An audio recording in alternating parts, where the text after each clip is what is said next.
अधिकांश युवा अपने करियर को लेकर के, अपने फ्यूचर को लेकर के बहुत कंफ्यूज्ड हैं। उनको ऐसा लगता है कि पता नहीं भविष्य में क्या होगा। अध्यात्म के क्षेत्र में भी जब पदार्पण करते हैं तो कई बार युवा भ्रमित हो जाते हैं कि हमारे भविष्य की सुरक्षा की क्या गारंटी है। प्रथम बात तो यह है कि हमारी अज्ञानता है कि हम अपने आप को कुछ ज्यादा ही समझदार मान करके कि मैं ही अपनी सारी व्यवस्थाएं कर रहा हूं, ऐसा सोच करके और बहुत ज्यादा असुरक्षित अनुभव करने लगते हैं स्वयं को। हमारे ऊपर भी, जैसे भाई रजनीश जी ने कहा कि एक ईश्वरीय सत्ता है और उसकी न्याय व्यवस्था बहुत ही सुदृढ़ है, निर्दोष है। तो हम अपने आप को एक बार जब अनंत के हाथों में सौंप देते हैं तो भगवान हमारी सारी व्यवस्थाएं करते हैं। और यहां पतंजलि योगपीठ में, वैदिक गुरुकुलम में तो यह प्रश्न ही नहीं आता। मैं तो यहां ब्रह्मचारियों से कहता हूं कि आप अपने आप को तैयार कीजिए। आपको अपने वर्तमान और भविष्य के बारे में एक क्षण के लिए सोचने की आवश्यकता ही नहीं है, फिर यह प्रश्न तो शेष ही नहीं रहता। और यदि कोई अपने अत्यंत प्रिय स्वजनों के बारे में भी सोचे तो उसको भी लेकर के भाई रजनीश जी, पूज्य स्वामी सोमानंद जी महाराज जी का उदाहरण दे रहे थे। मैंने स्वयं अनुभव किया है। श्रद्धाचार्य बाक्षण जी भी इस बात को कहते हैं कि जब हम अपने आप को भगवान को सौंप देते हैं तो हमारे लिए क्या शुभ है, इसकी व्यवस्था भगवान के विधान के अनुसार अपने आप होती है। और मैंने स्वयं ने, मेरे साथ श्रद्धेय गुरुदेव उन्होंने और तमाम महापुरुषों ने इसको देखा है। तो हमको इसके बारे में हिसाब किताब लगाने की आवश्यकता नहीं। हमें भगवान की कर्म फल व्यवस्था में, भगवान की न्याय व्यवस्था में जब पूर्ण आस्था होती है, जब हमारे भीतर आस्तिकता का भाव बहुत दृढ़ हो जाता है, तो फिर ये कोई चिंता का प्रश्न शेष नहीं रह जाता है। तो हम एक बार इस मार्ग पर जब कदम बढ़ाते हैं तो प्रारंभ में यद्यपि यह मार्ग कंटकाकीर्ण लगता है, लेकिन इससे ज्यादा सुगम मार्ग हमें तो कोई दिखता है नहीं। इतना सहज है ये मार्ग, इतना दिव्य है ये मार्ग। माने यहां तो सुख ही सुख है, शांति ही शांति है, आनंद ही आनंद है। यहां दुख तो लेश मात्र है ही नहीं। बस एक बार हमें अपने आप को सत्य के पथ पर, भगवान के अनंत के पथ पर चलने के लिए तैयार करना पड़ता है।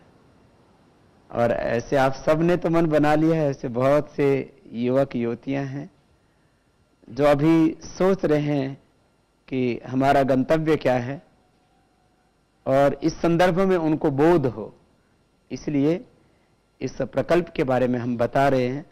आज लोग, कोई घड़ी बेच रहा है, कोई गाड़ी बेच रहा है, कोई अपने और दूसरे जो भी उत्पाद है उनके बारे में बता रहा है।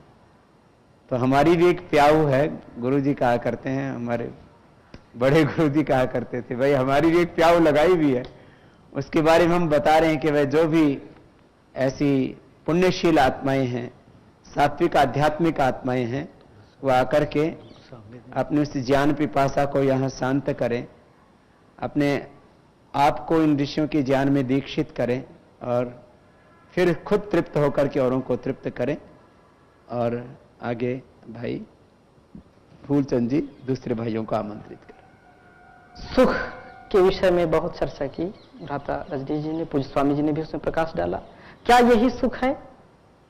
स्वरूपम शरीरम नवीनम कलत्रम धनम मेरुतुल्यम वचश्चारुचित्रम हरे रंध्रे मध्ये मनश्चेद लग्नम ततः किम ततः किम ततः किम ततः किम। अगर हम ये लक्ष्य बनाएं कि जिसका शरीर बलिष्ठ है, सुंदर है, बहुत ही दर्शनीय है, वही सुखी है, या जिसके संबंध पति पत्नी के बहुत ही अच्छे हैं, क्या वही सुखी है? अथवा धनम मेरु तुल्यम। भ्राता रजनी ने चर्चा की इस बात की कि बहुत धनाढ्य हैं, फिर भी सुख लेश मात्र भी नहीं है। वाणी में बड़ी चतुरता है, लोगों का मन मोह लेने वाले होते हैं, परंतु सुख उनके जीवन में नहीं होता है। क्यों नहीं होता? हरे रंग मध्य मनश्चेद लग्नम। गुरु सत्ता में जिनका विश्वास नहीं है, परमात्मा के अस्तित्व में जिनका विश्वास नहीं है, राष्ट्र इस मातृभूमि की सेवा के लिए जिनका मन कभी विवल नहीं होता है, उससे ये अगर शरीर भी सुंदर है, पत्नी और पति भी सुंदर है, धन भी अपार है, फिर भी कभी सुख की प्राप्ति नहीं हो सकती। ततः किम ततः किम ततः किम, उससे कुछ होने वाला नहीं है। इसलिए बहुत हो गया, आए और इस दिव्य कर्म में लगे। इसी क्रम में एक ऐसे व्यक्तित्व से आपका परिचय करा रहे हैं जो देव दयानंद जी के जन्मभूमि टंकारा अर्थात गुजरात टंकारा से 100 किलोमीटर की दूरी पर धोराजी नगर है, वहां जन्मे हुए भ्राता स्मित जी, जिनकी धृति स्मृति आदि बहुत ही संपन्न है, गुणवान हैं और गुरुओं के प्रिय भी हैं, जिन्होंने कई वर्षों ऑस्ट्रेलिया में रह करके मास्टर इन आईटी की शिक्षा दीक्षा ली है, जिनके पिता देशभक्त और परोपकार में अहर्निश लगे रहते हैं, प्रज्ञाचक्षु होते हुए भी नेत्रहीन विद्यार्थियों के लिए उन्होंने एक स्कूल खोल रखा है। तो भ्राता स्मित जी के भी खून में देशभक्ति, परोपकार, गुरु भक्ति की भावना कूट कूट करके भरी हुई है। तो ऐसे तेजस्वी और पवित्र आत्मा भ्राता स्मित जी को आमंत्रित करता हूं, वो अपने वक्तव्य को रखें।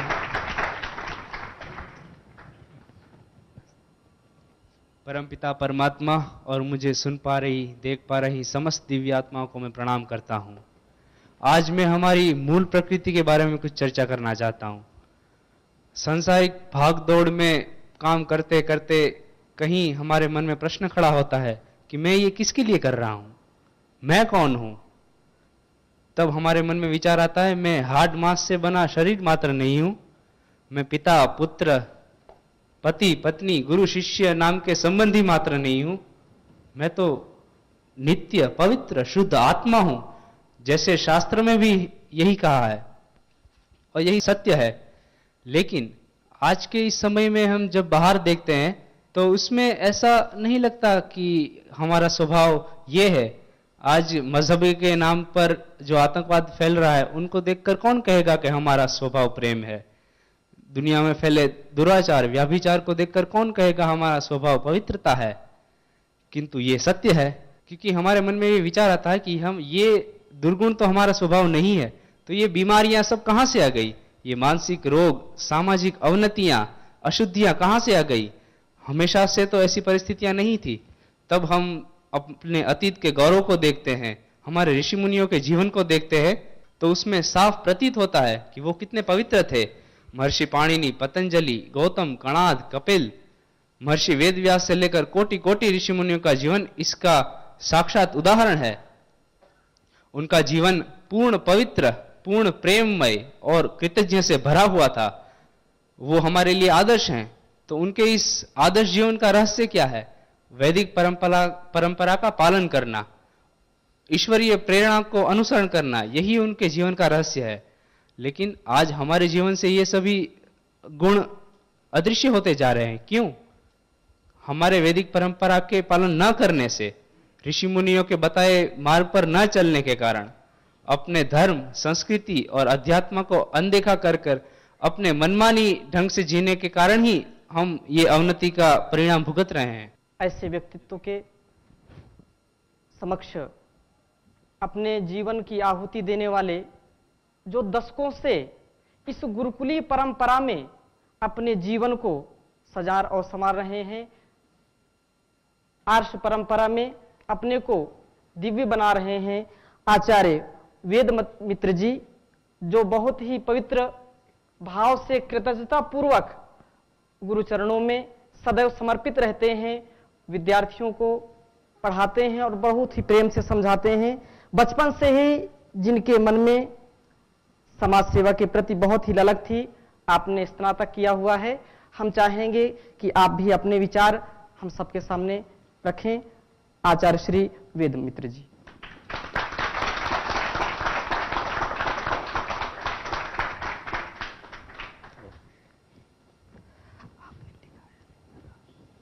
पूज्य गुरु जी, पूज्य स्वामी जी, नवागंतुक महान विभूतियों, महान आत्माओं, संसार में हर व्यक्ति स्वतंत्र होना चाहता है, स्वाधीन होना चाहता है, निर्भीक होना चाहता है, प्रसन्न रहना चाहता है, सुख शांति आनंद से युक्त रहना चाहता है। मानवीय स्वतंत्रता के नाम से उसको पूर्णता से समझ न पाने के कारण कभी उदंडता, उच्छृंखलता, स्वच्छंदता को स्वतंत्रता मान करके भी व्यक्ति कम से कम सुखी होना ही चाहता है। इसके विपरीत कोई भी व्यक्ति ऐसा नहीं, निर्विवाद रूप से यह सत्य है, निरपवाद रूप से यह सत्य है कि कोई भी व्यक्ति ऐसा नहीं जो दुखित होना चाहता हो, चिंतित होना चाहता हो, भयभीत होना चाहता हो, विचलित होना चाहता हो, क्लेशित, क्षोभित, विक्षिप्त, हताश, निराश और निस्तेज होकर के जीवन बिताना चाहता हो। कोई नहीं, सब सुख शांति आनंद को चाहते हैं। इसलिए हम मंत्री बनते हैं, इसीलिए ही डॉक्टर बनते हैं, इसीलिए ही इंजीनियर बनते हैं, इसीलिए ही उद्योग चलाते हैं। यहां संसार में उद्योगपतियों की कमी नहीं, डॉक्टरों की कमी नहीं, मंत्रियों की कमी नहीं, किंतु जिसलिए हम मंत्री बने थे, उद्योगपति बने थे, स्वतंत्रता के लिए, स्वाधीनता के लिए, सुख के लिए, वो बनने के बावजूद भी हमारे मन में आज वो स्वतंत्रता नहीं, वो सुख नहीं, वो शांति नहीं, वो तृप्ति नहीं। आज भी हम संतप्त होकर के घूम रहे हैं। तो हमारे जीवन में हमको सुख चाहना है, सुख चाहते हैं तो फिर कुछ करना ही पड़ेगा। विद्वानों ने कहा किसी भी कार्य को जिस की प्राप्ति के लिए किया जाता है, उस कार्य से उस वस्तु की प्राप्ति यदि नहीं होती है तो वह कार्य को करने वाला व्यक्ति लोक में भी मूर्ख ही समझा जाता है, बुद्धिमान नहीं समझा जा पाता। मैं गुरु जनों के सानिध्य में रहकर, ऋषि महर्षियों के ग्रंथों को पढ़कर इतना समझा कि संसार में जितनी भी समस्याएं हैं, कष्ट है, दुख है, पीड़ा है, विश्वासघातकता है, छल कपट है, जो भी समस्याएं हैं, उन समस्याओं का समाधान, सभी आतंकवादों का समाधान अध्यात्मवाद से ही संभव है। ऋषियों ने इसीलिए हमको कहा कि तुमको अध्यात्म बनना है, उत्तिष्ठत जाग्रत प्राप्य वरान्निबोधत, उठो, जागो, जागरूक हो जाओ, अच्छे ब्रह्मनिष्ठ गुरु के पास, योगनिष्ठ गुरु के पास, सर्वश्रेष्ठ गुरु के पास, एकत्व को प्राप्त कर लेने वाले गुरु के पास जा करके अपने गंतव्य के स्वरूप को समझो, उनसे सीखो, उनके अनुशासन को, नियंत्रण को, निर्देशन को, मार्गदर्शन को, निरीक्षण को, संकेत को समझ करके अपना जीवन निर्वाह करो। तुम दिव्य हो जाओगे, आदर्श हो जाओगे, अनुकरणीय हो जाओगे, प्रेरक हो जाओगे, स्तुत्य हो जाओगे, पवित्र हो जाओगे, पूज्य हो जाओगे। जब तक हम अच्छे गुरु जी के पास न आकर के, उनके अनुशासन में न रह करके उच्छृंखल, उदंड, स्वच्छंद होकर के विचरण करते हैं, ये प्राप्त करना संभव नहीं। इसीलिए हमको गुरु जी के पास आना ही पड़ेगा। संसार में जितने धन हैं, जितने अन्न हैं, जितने स्वर्ण हैं, जितने भवन हैं, जितने वाहन हैं, सम्मान हैं, अधिकार हैं, एक व्यक्ति को दे दो। जितनी स्त्री हैं, जितने समर्थन है, जन समर्थन है, सब एक व्यक्ति को दे दो, तृप्त नहीं हो सकता। प्रकृति देवी माता जी ने भी हाथ खड़ी कर देती है कि मेरे पास पूर्णतः तृप्त करने के लिए साधन नहीं है, मैं नहीं कर सकता। मेरे पास जो है, तुमको भूख लगती है, भोजन मेरे पास है, मैं दे सकता हूं, दे सकती हूं। प्यास लगती है तो पानी है मेरे पास, रोग है तो औषध है, क्रीड़ा चाहते हो तुमको साथी मिलेगा इस संसार में, पर्याप्त रूप से मिलेगा। माता प्रकृति देवी ने भी पूरी प्रबंध कर रखी है, फिर भी वो भी हाथ खड़ी करती है, कहती है कि तुम पूर्ण तृप्त होना चाहते हो, पूर्ण सुख चाहते हो, वो मेरे पास नहीं है, तुम्हारे पिताजी के पास ही है, वहीं जाना होगा, वहीं जाओ। वो हाथ खड़ा कर देती है। इसीलिए हमको वहीं जाना है, एकत्व को प्राप्त करना है, और वही ही सभी समस्याओं का समाधान है। कोई कहे कि क्या पता कि संसार में पूर्ण तृप्त होने का कोई साधन भी हो, कि इससे ही अनुमान लगाया जा सकता है कि वो है। जब भूख लगती है तो भोजन मिलता है, प्यास लगती है तो पानी मिलता है, रोग है तो औषधि मिलती है, ठंडी है तो गर्मी मिलती है, गर्मी है तो पानी और पंखा मिलते हैं। यहां क्या नहीं मिलता? और हम सब लोग तृप्त होना चाहते हैं। मानवेतर प्राणी से लेकर के संपूर्ण मानव जगत तृप्त होना चाहता है, निरंतरता से तृप्त होना चाहता है, निरंतर सुख को भोगना चाहता है। सब कुछ यहां मिलते हैं तो क्या निरंतर सुख नहीं मिलेगा? वह भी मिलेगा, यहां है, वह नहीं मिल रहा है इसलिए वह नहीं है, ऐसा न सोच करके हम ठीक ठिकाने पर नहीं ढूंढ रहे हैं इसीलिए नहीं पा रहे हैं, यह सोचना उचित होगा। है, हम पूर्ण तृप्त हो सकते हैं, पूर्ण स्वतंत्र हो सकते हैं, पूर्ण सुखी हो सकते हैं, आनंदित हो सकते हैं। इसके लिए प्रयास करना पड़ेगा। नवागंतुक विभूतियों, मैं आपके लिए यह कहूंगा कि आप भी यदि स्वतंत्र होना चाहते हैं, सुखी होना चाहते हैं, तो एक बार हमारे वैदिक गुरुकुल की प्रति आइए। यहां कुछ ऐसी व्यवस्था है, आप अवश्य सुखी हो जाएंगे। आपको यदि राष्ट्रीय कार्य में भाग लेना है, सामाजिक कार्य में भाग लेना है, पारिवारिक उन्नति करनी है, वैयक्तिक उन्नति करने हैं, तो भी आइए, उसका भी समाधान यहां है। आप यदि अपने जीवन को दिव्य, श्रेष्ठ, महान और अनुकरणीय बनाना चाहते हैं तो भी आइए। आप अपने को एक आदर्श पितृभक्त, गुरुभक्त बनाना चाहते हैं तो भी आइए। स्वामी जी महाराज बहुत दिन से लगे हुए हैं, संसार में पवित्रता आ जाए, दिव्यता आ जाए, करुणा आ जाए, मानवीय सद्गुण, संवेदना आ जाए, इसलिए करोड़ों नहीं अरबों रुपये खर्चा कर रहे हैं।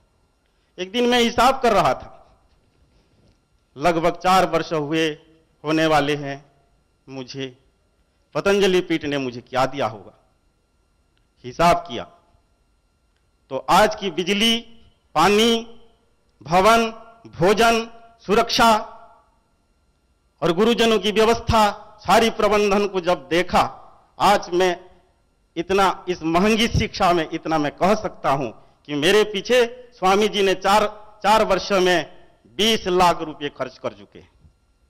20 लाख एक सामान्य व्यक्ति के पीछे। ये 20 लाख रुपए क्यों? कि इस व्यक्ति में दिव्यता आए, इस व्यक्ति में प्रामाणिकता आए, इस व्यक्ति में कृतज्ञता आए। मेरे में कितना आया मुझे नहीं पता, किंतु 20 लाख रुपए दिव्यता के लिए खर्च हो चुके हैं, ये मुझे पता है। संपूर्ण भारत के लिए जो दिव्यता लाना चाहते हैं, जो प्रामाणिकता लाना चाहते हैं, जो कृतज्ञता में भर देना चाहते हैं, जो विनम्रता में पूरे भारत को भर देना चाहते हैं, उनके लिए आप कुछ करना नहीं चाहोगे? आना पड़ेगा आपको भी। आप आओ, ये हमारी हार्दिक इच्छा है। स्वामी जी स्वयं स्नेह, प्रेम, करुणा, वात्सल्य और स्नेह से युक्त होकर के आपको प्रतीक्षा कर रहे हैं कि ब्रह्मचारी आएगा, उसको पढ़ाएंगे, उसको विद्वान भी बनाएंगे, उसको योग्य भी बनाएंगे, उसको स्वात्मनिर्भरशील भी बनाएंगे और साथ साथ दिव्यता में भी भर देंगे। स्वयं आचार्य जी अपने सभी व्यवस्था प्रबंधन को गौण बना करके केवल आपकी अपेक्षा में है, प्रतीक्षा में है कि कभी आ रहा है, रास्ता ही देखे जा रहे। मैं तो दूर से देखता हूं कि कन्या गुरुकुल, वैदिक कन्या गुरुकुल भी पीछे नहीं, वह भी अभी बहनों को ही ढूंढ रही हैं, प्रतीक्षा कर रही हैं। वो आएंगी, उनको हम स्वागत करेंगे। द्वितीय चरण, प्रथम चरण फूल की टोकरी लेकर के सजी हुई, सज धज करके खड़ा है तुमको स्वागत करने के लिए। तुम आओ, तुमको हम स्वागत करेंगे। सब लोग केवल स्वागत करने में ही लगे। इतने सारे स्वागत करने वालों को देख करके मेरे जैसे व्यक्ति भी स्वागत करने की इच्छा होती है, तो मैं भी स्वागत करता हूं। भ्रातृभाव से आपके साथ जीऊंगा, सहभागी होकर के आपके साथ जीऊंगा, सहयोगी होकर के आपके साथ जीऊंगा। आप एक बार आई तो देखिए, तो आइए, कुछ तो होगा। भारत में दिव्यता आएगी, पवित्रता आएगी, सब कुछ आएंगे यहां, कोई रोक नहीं सकता। स्वामी जी परिश्रम कर रहे हैं, खूब परिश्रम, इतना परिश्रम कि उनकी छाती से निकली गर्म हवा के सामने बैसाख के लू भी ठंडी दिखाई देने लग गई है। उनके परिश्रम के सामने, उनके परिश्रम के सामने, उनके ललाट से निकले हुए गाढ़ बिंदु के सामने श्रावण की मेघधारा भी विरल दिखने लगे हैं। उनकी दृढ़ मुट्ठियां इतनी मजबूत हो चुकी है कि लौह खंड भी मृदुल होने लगा है।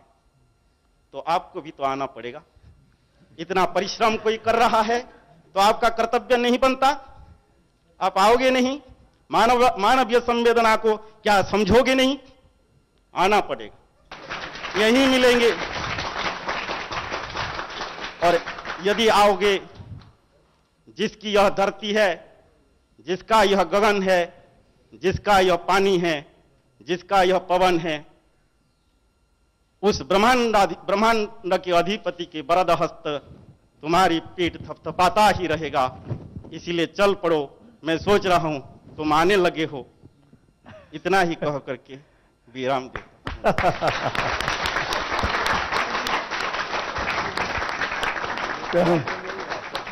हमारे आचार्य वेदमित्र जी को सुन के मुझे लगता है बहुत जल्दी ही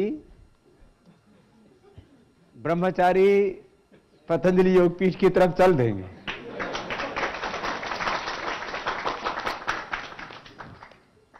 जैसे माता पिता अपने पुत्रों की प्रतीक्षा करते हैं कि वो कब आरोहण पाएंगे। मैं तो कई बार इस बात को कहता हूं, भगवान तो कब से हमारी बाट जोड़ रहे हैं हमें उठाने के लिए। एक बार थोड़ा सा तो हम कदम आगे बढ़ाएं। भगवान की तो प्रतिज्ञा ही है, मैं तो इसको सैकड़ों हजारों बार कहता हूं, उद्घोष करता हूं। बोलो सब, अहमेव, पूरा बोलो अपने आप, अहमेव स्वयं इदं वदामि जुष्टं देवे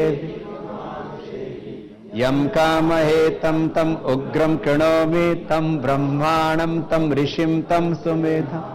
तो ये तो भगवान की प्रतिज्ञा है कि वो हमें ऋषि बनाना ही चाहते हैं, हमें सुमेधा देना ही चाहते हैं, हमें अपने संपूर्ण दिव्यता से युक्त करना ही चाहते हैं। तो भगवान हमारी बाट जो रहे हैं, गुरुजन ऋषिजन हमारी बाट जो रहे हैं, हमारी प्रतीक्षा कर रहे हैं। ये सारा अस्तित्व हमारी प्रतीक्षा कर रहा है हमें कब दिव्यता घटित होगी। और हमारे वेद मित्र जी बहुत सरल सहज महात्मा है। अब एक महात्मा ने एक महात्मा के लिए बुलाया तो, और मैंने तो ये हिसाब किताब लगाया नहीं, लेकिन आज मैं सोच रहा था जब आचार्य वेद मित्र जी बोल रहे थे, गुरु जी डॉक्टर को बनाने के लिए 2 करोड़ रुपए से लेकर के 5 करोड़ रुपए खर्च हो जाता है। डॉक्टर की उपयोगिता है, हमने माना। आजकल तो 25-50 लाख तो डोनेशन में लग जाते हैं। फिर गुरुजी बीएमएस करने के बाद जब वो एमडी करते हैं और सर्जरी या किसी ऐसे स्पेसिफिक सब्जेक्ट में स्पेशलाइजेशन करते हैं, उसमें तो 1-1, 2-2 करोड़ रुपए डोनेशन देना पड़ता है। तो 1-2 करोड़ रुपए से लेकर के 5 करोड़ रुपए तक एक डॉक्टर के लिए खर्च कर देते हैं। ऐसे 1-1, 2-2 करोड़ रुपए इंजीनियर के लिए खर्च कर देते हैं। एक दिन मैं सेना का पढ़ रहा था, एक पायलट बनाने के लिए गुरुजी 1-1, 2-2 करोड़ रुपए खर्च कर देते हैं, 4-4 करोड़ रुपए खर्च कर देते हैं। तो जब एक पायलट, एक डॉक्टर, एक इंजीनियर आदि बनाने के लिए करोड़ों रुपए खर्च किया जा सकता है, तो एक अच्छा ब्रह्मचारी ऋषि बनाने के लिए यदि करोड़ों रुपए भी खर्च हो जाए तो कम है।